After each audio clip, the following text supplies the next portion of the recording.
Bonjour, alors voilà pour cette deuxième vidéo. Je crois que j'ai envie de vous parler de l'intuition parce que quand je me suis présenté lors de la première vidéo, j'ai parlé intuition. À certaines époques, on appelait ça clairvoyance, clairaudience, clairsentence, etc. Et j'ai envie de vous parler un petit peu comment ça marche, cette fameuse intuition. Pour ça, je pourrais peut-être vous donner un exemple. Je vais essayer de vous donner un ou deux exemples tout récents. La semaine dernière, j'ai une jeune patiente, une adolescente qui vient me voir et en fait qui avait une blessure à la cuisse, une déchirure, mais qui datait de plusieurs mois. Selon l'œil médical, elle avait fait ce qu'il fallait, c'est-à-dire elle avait fait de la kiné, pris des cachets, fait des étirements, etc. Et pourtant, ça ne passait pas. Au bout de plusieurs mois, ce qui est assez étonnant d'ailleurs. Et je pense qu'elle venait me voir comme ça, en tant qu'ostéopathe, sans se douter qu'on allait aller un petit peu plus loin en fait. Et au moment où je pose la main sur elle, donc c'est là que je vais avoir l'intuition maximum. Déjà, ça fonctionne à distance, mais encore plus quand je mets la main sur quelqu'un. En fait, comme je vous l'expliquais à la première vidéo, je rentre en contact avec toute sa structure non consciente. Et en fait, c'est comme si, moi, il m'arrivait plein d'images dans la tête, ça va très très vite, hein. Ça peut être des images, des phrases entières, donc il y a un condensé qui se met d'un coup, une association de concepts et d'idées faites par le mental, qui est le traducteur. Donc merci le mental qui est là pour traduire l'intuition en fait. Et donc en mettant la main sur elle, je vois que son corps essayait d'exprimer une dissonance, comme je vous l'avais dit la dernière fois, avec cette blessure à la cuisse. Et ça concernait en fait la friend zone, on va un peu mettre l'accent anglais.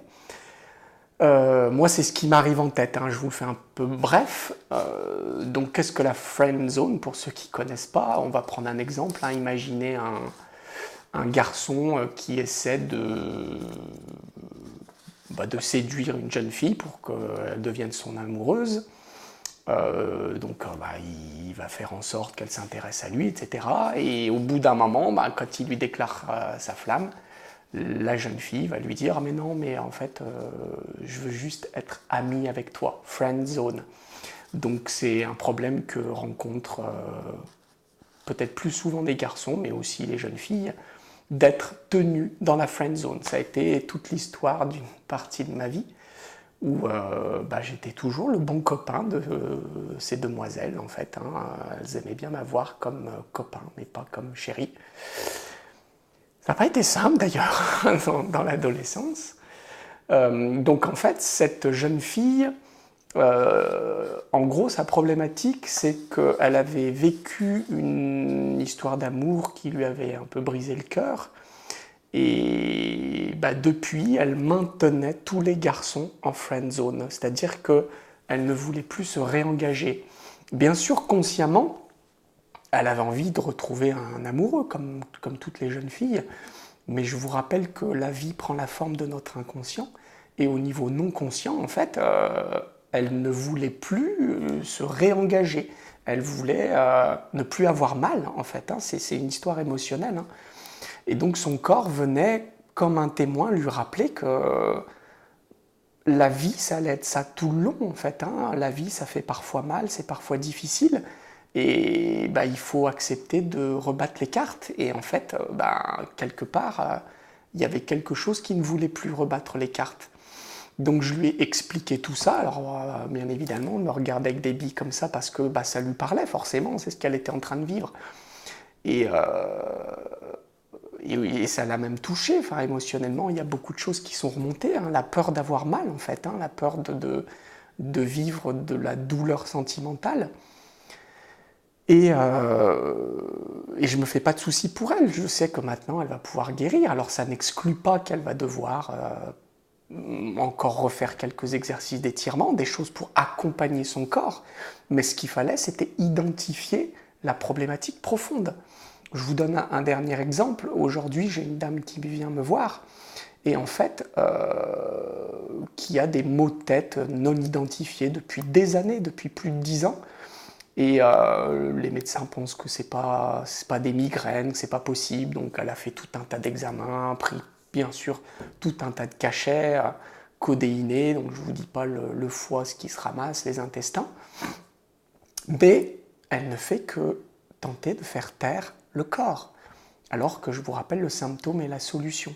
Et en fait, je mets mes mains sur cette dame et ce que je vois directement déjà était très concret, c'est-à-dire qu'en fait le problème venait d'une dent. Je vois exactement laquelle, une prémolaire sur la partie basse de la mâchoire, côté droit. Et en fait, il y avait une infection très profonde qui ne pouvait pas être éradiquée par les moyens traditionnels, par les antibiotiques. Enfin, ça ne marchait pas. Et d'ailleurs, c'est ce qu'elle a fait. Et a priori, ça n'a pas marché puisqu'elle continue à avoir ses maux de tête. Je voyais qu'il y avait un blocage au niveau de la première cervicale, enfin, des choses assez classiques. Mais qu'en fait, le problème, si on le déconstruit, c'était donc un foyer infectieux non résolu dans sa dent.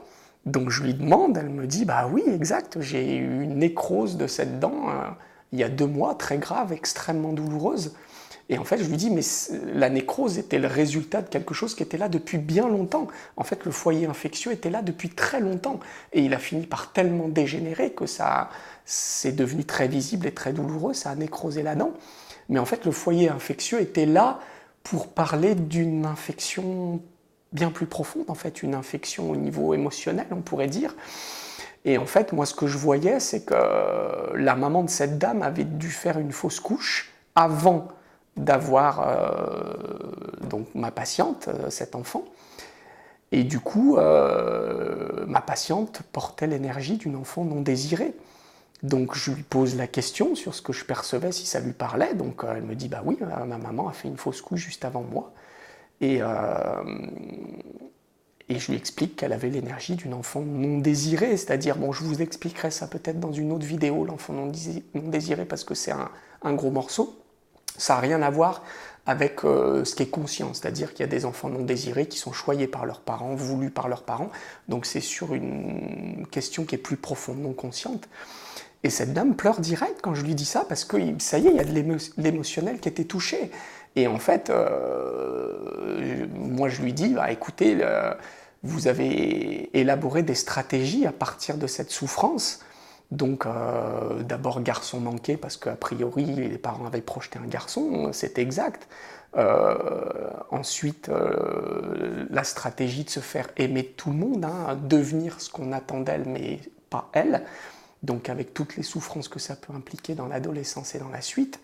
Et puis un décalage dans l'hypermaman, c'est-à-dire pareil, ça je vous l'expliquerai dans une prochaine vidéo, essayer de bien faire pour tout le monde, mais avec un versant obscur, en fait, une emprise qui rend dépendant tout le monde, mais j'y reviendrai un petit peu plus tard.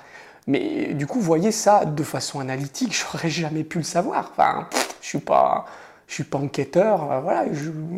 C'est juste l'intuition qui vient capter l'émanation énergétique de cette personne, et après, par le système mental, ça va tout me traduire. Donc ça peut être extrêmement précis, ça c'est deux exemples assez précis, mais ça peut être peut-être encore plus précis. Donc souvent les gens me demandent, mais la dame là aujourd'hui me disait, mais comment c'est possible, enfin, elle ne comprenait pas. En fait, je lui explique, mais tout le monde peut le faire, tout le monde. J'ai absolument rien d'exceptionnel, mais la plupart des gens ne veulent jamais suivre leur intuition, jamais. Je suis sûr que quand vous rentrez dans une pièce, quand vous êtes au contact de certaines personnes, vous avez des impressions. Peut-être l'impression que cette personne a l'air pas bien, ou qu'elle vous attire pas, qu'elle a l'air dangereuse, ou inversement, quelqu'un qui a l'air très sympathique, ou une atmosphère dans une pièce qui vous plaît pas trop. Et en fait, l'idée c'est de dérouler cette perception. Et la plupart du temps, les gens n'écoutent pas vraiment, enfin, essaient de se raisonner. Et ça, dès qu'on essaie de se raisonner, c'est terminé. C'est l'intuition, ça marche plus. Dès qu'on veut comprendre, raisonner, savoir, être sûr que c'est juste, c'est mort. On perd le fil de l'intuition. Donc l'intuition, c'est comme le petit lapin blanc d'Alice au Pays des Merveilles, c'est-à-dire on le suit avec foi. et on l'a juste déroulé sans jamais s'en saisir. Alors, bien évidemment, pour arriver à une intuition très très aiguisée, il faut des années. Je ne vais pas vous cacher que ça n'arrive pas non plus comme ça. Enfin, c'est comme le sport, c'est comme tout. Ça demande à mettre en pratique et ça demande à lâcher prise. Mais le problème, c'est que le lâcher prise, ça se vit, ça ne peut pas se comprendre. Donc, c'est un exercice quotidien de laisser dérouler les choses. Mais vraiment, je vous rappelle que dès lors qu'on veut savoir, qu'on veut être sûr, qu'on veut comprendre, c'est fini. On perd le fil, après c'est le mental qui se met à dérouler des idées farfelues, c'est plus de l'intuition. J'ai peut-être envie de vous proposer un exercice tout simple, comment se mettre en contact de l'intuition, parce qu'actuellement c'est très facile, on est dans des énergies au niveau de l'époque et de notre planète qui permettent de contacter très très vite et très facilement notre intuition, qui est là depuis le départ, c'est notre savoir inné, c'est juste que le conditionnement familial, éducatif, scolaire, sociétal s'applique à nous en couper. Alors bien évidemment, pas consciemment, mais s'applique à nous en couper. Souvent les enfants, ils voient des choses, ils vont vous dire dans la chambre, oh, je vois quelque chose. En fait, ils voient réellement une énergie. Ils sont en train de la modéliser. Et nous, qu'est-ce qu'on va faire parents? Mais non, il n'y a rien du tout, t'inquiète pas. Donc l'enfant, au bout d'un moment, il y a tellement de circonstances comme ça qu'il finit par intégrer que ce qu'il ressent, ce qu'il voit, c'est faux. Donc il se coupe petit à petit de son intuition. Donc j'ai envie de vous proposer là de vous asseoir, comme là je suis actuellement, et de vous mettre en présence. Là, vous voyez, pendant que je vous parle, je sens le contact de mes pieds sur le sol, j'entends les bruits de la pièce, je perçois le mouvement, ça rentre, ça sort de ma respiration, je perçois le contact des fesses sur la chaise, le poids des mains sur la table, je me perçois en train de bouger, je perçois certaines émotions de mal-être, c'est pas si simple de parler face à des gens devant une caméra, j'ai pas l'habitude de le faire, devant un patient oui, mais devant plus de personnes et face à un objet comme ça, j'ai pas l'habitude, donc je perçois de l'émotion, des tensions dans mon ventre, donc je suis présent. Je suis pas en train de penser à autre chose, à mon repas, à mes enfants, à ma famille ou autre, je suis présent. Donc je vous invite à fermer les yeux et à percevoir le contact en fait des fesses sur la chaise, le poids de vos mains sur vos cuisses, le poids de l'air aussi sur votre corps, votre respiration, les bruits éventuellement intérieurs, digestifs ou autres, les bruits de la pièce, les bruits au-delà de la pièce, peut-être dehors, et vous restez comme ça en présence, les yeux fermés. Et vous allez voir qu'il y a des choses naturellement qui vont se présenter, ça peut être des images, ça peut être des ressentis dans le corps, un endroit un peu plus tendu qu'un autre, ça peut être une petite voix dans votre tête, et l'idée ça va être de laisser dérouler, de ne pas chercher à comprendre, de ne pas essayer d'analyser ce que ça pourrait dire, de laisser dérouler la chose, voir où ça vous emmène. Et vous verrez qu'il y aura forcément quelque chose. Alors c'est un début, et puis en vous exerçant à d'autres moments, quand vous entrez dans une pièce, quand vous êtes avec quelqu'un, de voir qu'est-ce que vous ressentez, est-ce que vous avez l'impression que c'est quelqu'un qui va bien, pas bien, comment il est, de laisser un peu dérouler les choses. Et puis avec l'entraînement, peut-être dans quelques mois, quelques années, vous verrez que ça sera extrêmement précis. Mais l'intuition, le but premier, c'est d'être à notre service.